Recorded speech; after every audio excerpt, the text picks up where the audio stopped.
Baik, pertama-tama saya ucapkan Om Swastiastu. Terima kasih atas waktu yang diberikan kepada kami, yaitu SGDA 7. Di sini kami akan presentasikan student project kami, yaitu peranan MPASI dalam mencegah defisiensi mikronutrien pada anak.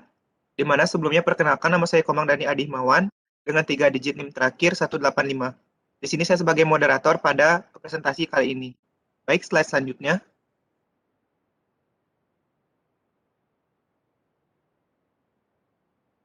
Baik, berikut adalah nama anggota dari SGDA 7 yang nanti akan diperkenalkan masing-masing pada setiap bagiannya. Baik, slide selanjutnya akan dijelaskan oleh teman saya.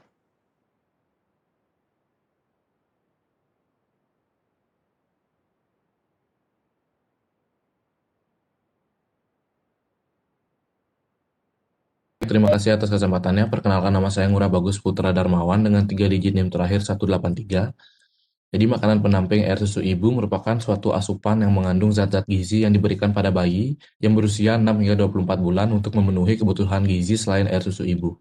Pemberian MPASI ini biasanya untuk peralihan dari air susu ibu ke makanan keluarga. Pengenalan dan pemberian MPASI harus dilakukan secara bertahap sesuai dengan kemampuan bayi. Pemberian MPASI yang kualitas dan kuantitasnya yang cukup sangat penting untuk pertumbuhan fisik serta perkembangan kecerdasan anak yang sangat pesat. Namun diperlukan higienitas dalam pemberian MPASI tersebut. Selama kurun waktu 4 hingga 6 bulan pertama, kualitas air susu ibu masih mampu memberikan kebutuhan gizi bayi. Namun setelah 6 bulan, kualitas dan produksi air susu ibu tersebut dapat menurun sehingga kebutuhan gizi tidak lagi dipenuhi dari air susu ibu saja. Peranan makanan pendamping air susu ibu menjadi sangat penting untuk memenuhi kebutuhan gizi bayi. Makanan pendamping air susu ibu dapat disiapkan secara khusus untuk bayi atau makanannya sama dengan makanan keluarga. Namun teksturnya disesuaikan dengan usia bayi dan kemampuan bayi dalam menerima makanan. Berdasarkan latar belakang tersebut, untuk mengetahui lebih lanjut mengenai peranan MPASI dalam mencegah defisiensi mikronutrien pada anak, penulis ingin menelusuri lebih dalam mengenai pengertian, pengaruh, manfaat, dan bagaimana pemberian MPASI pada rentangan usia bayi atau balita. Terima kasih. Selanjutnya akan dibawakan oleh rekan saya.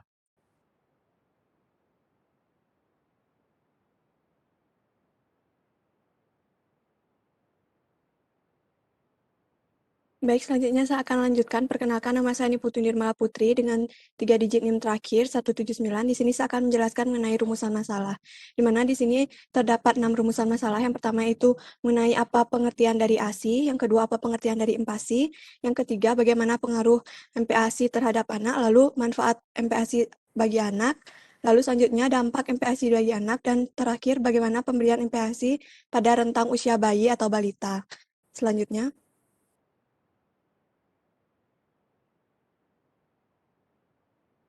Baik, selanjutnya di sini terdapat tujuan umum dan juga tujuan khusus, di mana yang pertama itu ada tujuan umum, di mana tujuan umumnya yaitu pembuatan student project ini memiliki tujuan untuk menggali dan juga mengasah pemahaman mahasiswa tentang peranan MPASI, terutama pada peranan MPASI dalam mencegah defisiensi mikronutrien pada anak.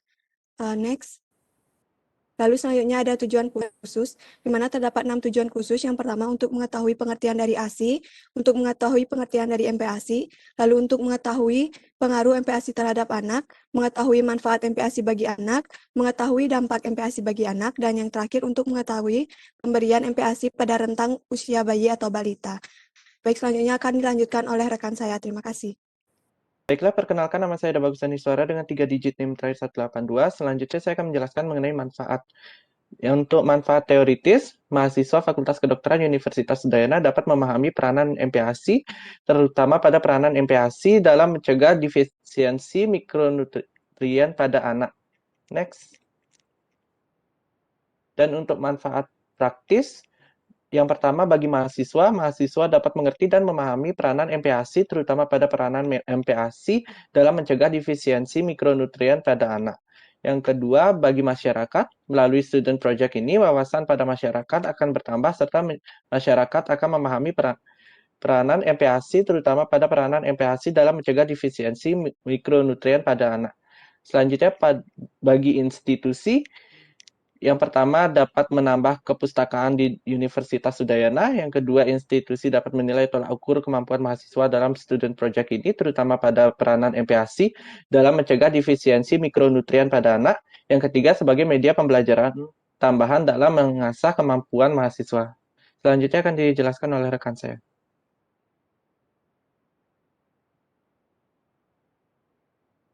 Baik, perkenalkan nama saya Ninyoman Bulan Maharani Wijaya dengan 3 digit NIM terakhir 187. Di sini saya akan menjelaskan tentang pengertian ASI, di mana ASI ini adalah merupakan makanan untuk bayi baik matur ataupun prematur. Yang praktis, paling baik dan terjangkau, dan juga bersih karena langsung diminum dari payudara ibu. Nah, air susu ibu atau sering disebut dengan ASI merupakan cairan yang diproduksi khusus yang keluar langsung dari payudara seorang ibu. Pada ASI terdapat zat gizi dan juga cairan yang diperlukan oleh bayi untuk mengisi keperluan gizi saat 6 bulan pertamanya. Jenis ASI ini dapat dibagi menjadi 3, yaitu ASI pada masa peralihan, kolostrum, dan ASI matur. Baik, selanjutnya akan dijelaskan oleh teman saya. Baik, perkenalkan nama saya Karisma Arianti Arifin dengan nomor digit terakhir 191. Di sini saya akan menjelaskan tentang pengertian MPASI. Jadi, MPASI ini merupakan makanan dan minuman yang diberikan untuk pemenuhan kebutuhan gizinya anak usia 6-24 bulan. MPASI ini adalah makanan pergantian ASI ke makanan keluarga yang dilakukan secara bertahap, baik dari jenis, frekuensi pemberian, jumlah porsi, dan pembentukan makanan yang disesuaikan dengan umur dan kemampuan bayi untuk mencerna makanan. Lalu, MPASI ini diperlukan sebab pada umur 6-24 bulan, ASI hanya menyediakan setengah kebutuhan gizi balita, serta pada umur 12-24 bulan, ASI menyediakan 1/3 dari kebutuhan gizinya. Menurut WHO, MPASI ini harus diberikan pada saat bayi berusia 6 bulan, dan menurut Peraturan Pemerintah Nomor 33 Tahun 2012, MPASI ini yang tepat semenjak usia 6 bulan serta meneruskan pemberian ASI hingga usia 2 tahun merupakan pola pemberian makanan terbaik untuk balita sejak lahir hingga anak berusia 2 tahun. Selanjutnya akan dilanjutkan oleh teman saya. Baik, terima kasih atas kesempatannya. Sebelumnya perkenalkan, nama saya Yuwi Sawandari dengan 3 digit NIM terakhir 176. Di sini saya akan menjelaskan tentang pengaruh pemberian MPASI terhadap anak. Yang menyebabkan gizi buruk adalah faktor keturunan, jenis kelamin, umur, pengetahuan ibu, penyakit infeksi, dan pemberian makanan pendamping ASI atau MPASI. Selanjutnya, setelah bayi berusia 6 bulan, pertumbuhan dan perkembangan bayi menyebabkan kebutuhan zat gizi makin bertambah. Sementara produksi ASI semakin menurun, karena itu bayi membutuhkan makanan pendamping ASI atau MPASI. Selanjutnya, next. Pemberian makanan pendamping ASI atau MPASI sangatlah penting untuk memenuhi kebutuhan gizi yang mulai meningkat pada masa bayi dan masa pertumbuhan selanjutnya. Makanan pendamping ASI atau MPASI dilakukan secara bertahap, baik bentuk maupun jumlahnya sesuai dengan kemampuan pencernaan bayi. Selanjutnya, pengenalan rasa pada bayi menjadi penting untuk pemberian makanan bayi berikutnya karena bayi sudah terbiasa dengan rasa makanan sehingga memudahkan pemberian makan saat anak sudah besar. Pemberian makanan pendamping ASI atau MPASI diharapkan dapat memenuhi kebutuhan gizi serta merangsang keterampilan makan pada bayi. Selanjutnya akan dijelaskan oleh rekan saya. Terima kasih. Baik, terima kasih atas kesempatannya. Sebelumnya perkenalkan, nama saya Ia Putri Kinanti dengan 3 digit NIM terakhir 190. Manfaat dari MPASI bagi anak, yaitu manfaat dari MPASI pada anak adalah sebagai tambahan kebutuhan secara terus-menerus yang dibutuhkan anak. Jadi MPASI dapat menambah energi dan juga zat gizi yang diperlukan dari anak untuk pertumbuhan dan perkembangan anak, di mana dapat diketahui dengan melihat pertambahan berat badan seorang anak. Jika tidak terjadi pertambahan, maka gizi yang didapatkan oleh sang anak itu masih kurang. Pemberian MPASI sebagai makanan samping dari anak dapat dilakukan pada usia minimal berumur 6 bulan, di mana kondisi bayi sudah memiliki refleks dalam mengunyah makanan lebih baik melalui saluran pencernaan, serta diikuti oleh pemilihan kebutuhan gizi yang sesuai. Terima kasih atas kesempatannya.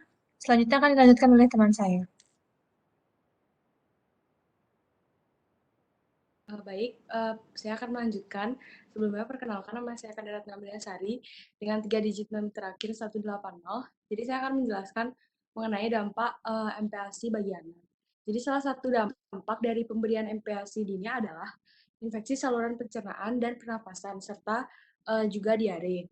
Nah, selain dapat menyebabkan hal-hal tersebut, pemberian MPASI terlalu dini juga dapat menyebabkan keterlambatan pertumbuhan yaitu stunting pada bayi. Selanjutnya, pemberian MPASI dini itu juga memberikan efek jangka panjang atau setelah beberapa lama kemudian, seperti obesitas, hipertensi, aterosklerosis, dan juga alergi makanan. Baik, sekian dari saya. Mungkin selanjutnya akan dijelaskan oleh teman saya. Terima kasih.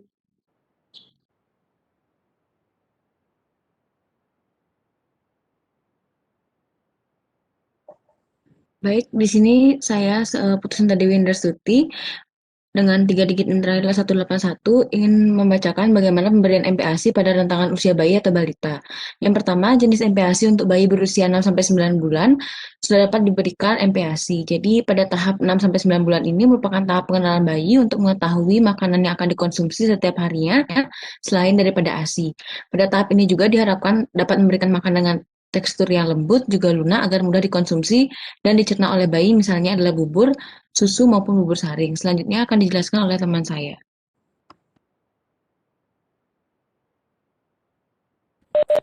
Terima kasih atas waktunya.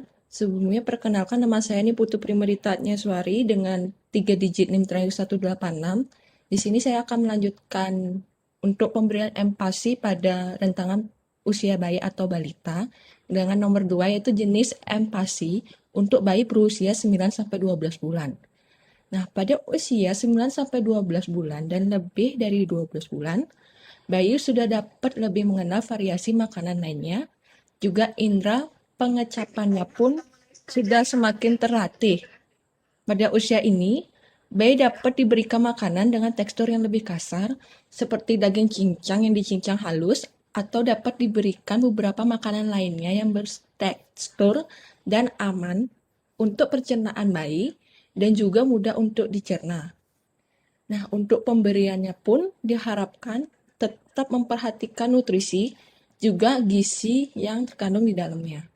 Sekian dari pemberian MPASI pada rentangan usia bayi atau balita. Selanjutnya akan dilanjutkan oleh teman saya. Terima kasih.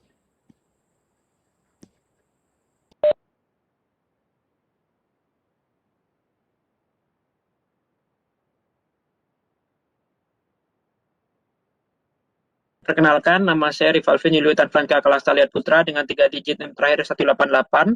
Jadi untuk kesimpulan pada student project kali ini adalah pertama pengertian ASI.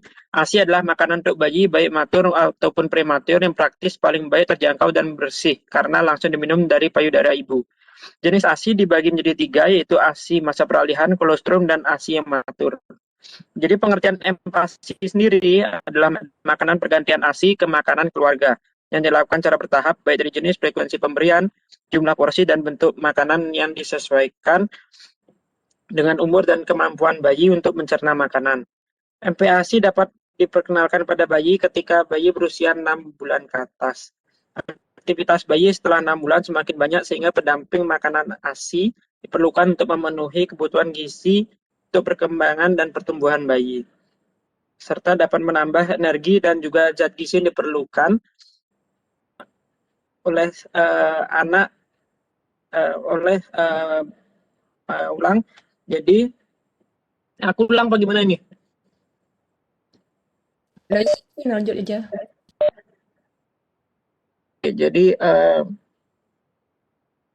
aktivitas bayi setelah 6 bulan semakin banyak sehingga pendamping makanan ASI diperlukan untuk memenuhi kebutuhan gizi untuk perkembangan dan pertumbuhan bayi. Dapat menambah energi dan juga zat gizi yang diperlukan dari anak untuk pertumbuhan dan perkembangan anak.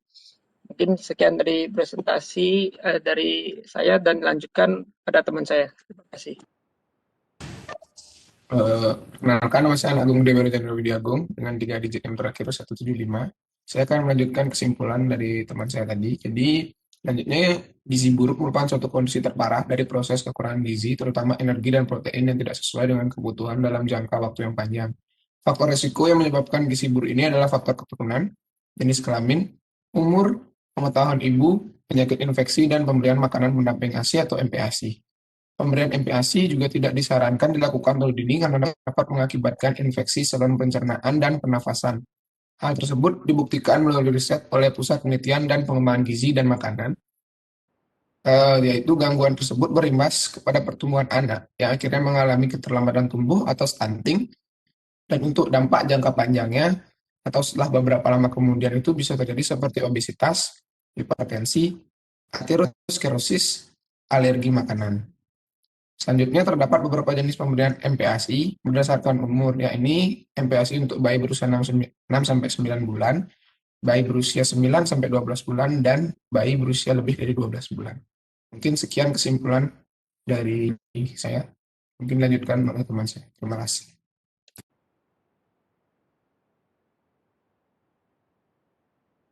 Baik, sekian presentasi dari SGDA 7 mengenai peranan MPASI dalam mencegah defisiensi mikronutrien pada anak. Apabila ada salah kata, mohon maaf. Dan kami tutup dengan Parama Santi. Om Santi Santi Santi Om.